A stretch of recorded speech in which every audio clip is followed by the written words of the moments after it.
नमस्कार, माझे नाव ऋषिता सोमनाथ शिंदे. मी इयत्ता 4थीत शिकत आहे. माझे शाळेचे नाव गर्ल्स इंग्लिश मीडियम स्कूल. माझा विषय प्रामाणिक पहारेकरी ह्याचे बोधकथा.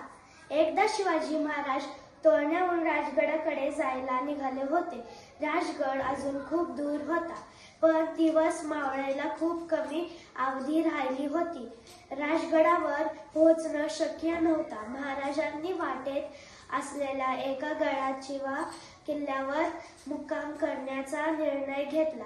थोड्याच वेळात महाराज इच्छित किल्ल्यावर पोहोचले, परंतु दिवस मावळायला होता आणि त्या गडाचे दरवाजे बंद झाले होते. आता काय करायचे असे प्रश्न सर्वांच्या चेहऱ्यावर उमटले. पण दिवस मावळून अर्ध घटकाही झाला नव्हता. महाराज सोबत होते, ते काहीतरी मार्ग काढतील असे विश्वास सर्वांना होते. गाडीच्या दरवाजे बंद झाले आहेत हे पाहून महाराज पुढे सरसावले. त्यांनी आवाज दिले, कोण आहे रे पलीकडे? दार उघड. तुम्ही आहात? पहारेकऱ्याने दराडून विचारले. पहारेकऱ्याच्या दराडून विचारल्यास स्वर ऐकून महाराज हसू लागले. तरीही हसू दाबून महाराज म्हणाले, आम्ही महाराज आहोत. पण दरवाजा पहारेकऱ्यांनी महाराजांना ओळखत नव्हते, तर महाराजांचा आवाज कुठून ऐकणार? त्याला वाटतं ही काहीतरी शत्रूची चाल आहे. कोणीतरी महाराजांच्या नावाखाली आत घुसायला बघतोय. तो आपला विचार करीत राहिला आणि महाराजांनी इकडून परत आवाज दिला, अरे उघड की दरवाजा.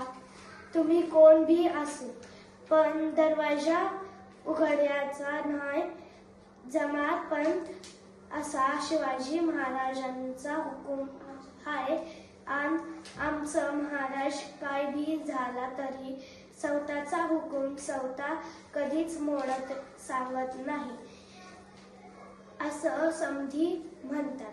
असं कोणीतरी लुंग्या सुंग्या येतील आणि महाराजांचे नाव घेऊन दार उघडायला सांगणार. आम्हाला एवढं कळणार व त्या तुम्ही कोण भी असो रात्रभर बसा.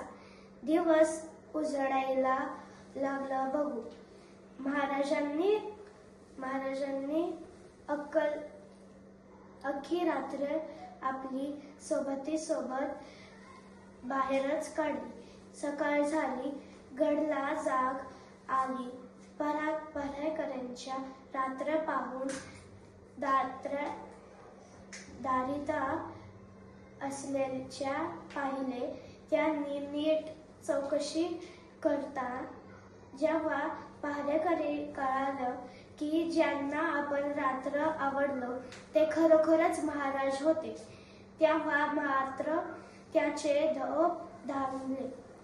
त्याचे चेहरे भीतीने पांढरे पडले. जाती असता महाराजांनी लक्षात आली. ते शांत पावलाने पहारेकऱ्याच्या जवळ गेले. त्यांनी पाठीवर शाबासकीचा थाप दिले. स्वतःच गळ्यातला कंठा काढून त्याच्या गळ्यात घातला आणि म्हटले, तुमच्यासारख्या प्रामाणिक सोबत्यांच्या जमावर आमचंच सर्वांची गुढी आभी आहे. धन्यवाद.